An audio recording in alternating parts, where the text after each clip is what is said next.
বিশেষ একটা রাজনৈতিক দল পিআরের কথা বলছেন, এমন অনেক কিছু দাবি তারা চাচ্ছেন, তারা নিজেরাও জানে বাংলাদেশে এই দাবি বর্তমান অবস্থার প্রেক্ষিতে কোনোদিনও বাস্তবায়ন করা সম্ভব না।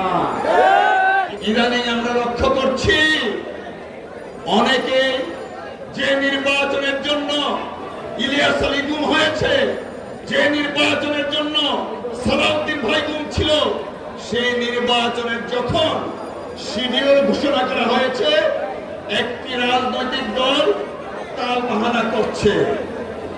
প্রিয় ভাইরা আমার, যে ছাত্র ভালো পড়াশোনা করে তিনি কিন্তু পরীক্ষার জন্য সর্বদাই প্রস্তুত থাকেন, কিন্তু যারা ভালো ছাত্র না, জানে পরীক্ষায় নিশ্চিতভাবে ফেল করবে, তারা কিন্তু পরীক্ষা দিতে ভয় পায়।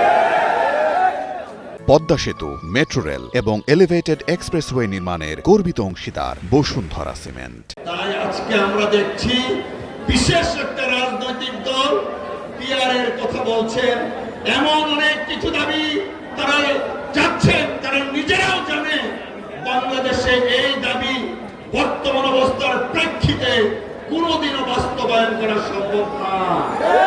কিন্তু কেন চাচ্ছেন? তারা চাচ্ছেন নির্বাচন পিছানোর জন্য।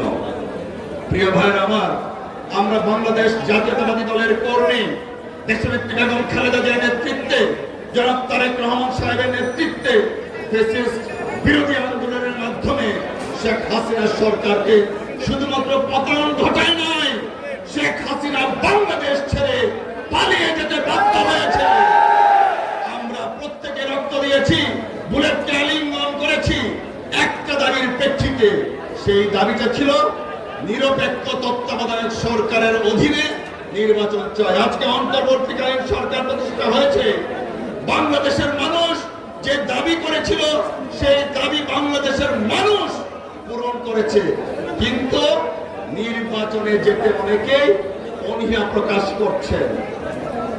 আমরা আহ্বান জানাবো, আসুন ফ্যাসিস্ট বিরোধী আন্দোলনে একসাথে কাজ করেছি, আগামী দিনে গণতন্ত্র পুনরুদ্ধার, গণতন্ত্রকে প্রাতিষ্ঠানিক উদ্যান, দেশকে বিনির্মাণের জন্য জনাব তারেক রহমান সাহেবের নেতৃত্বে আমরা সকলে ঐক্যবদ্ধভাবে কাজ করবো ইনশাআল্লাহ।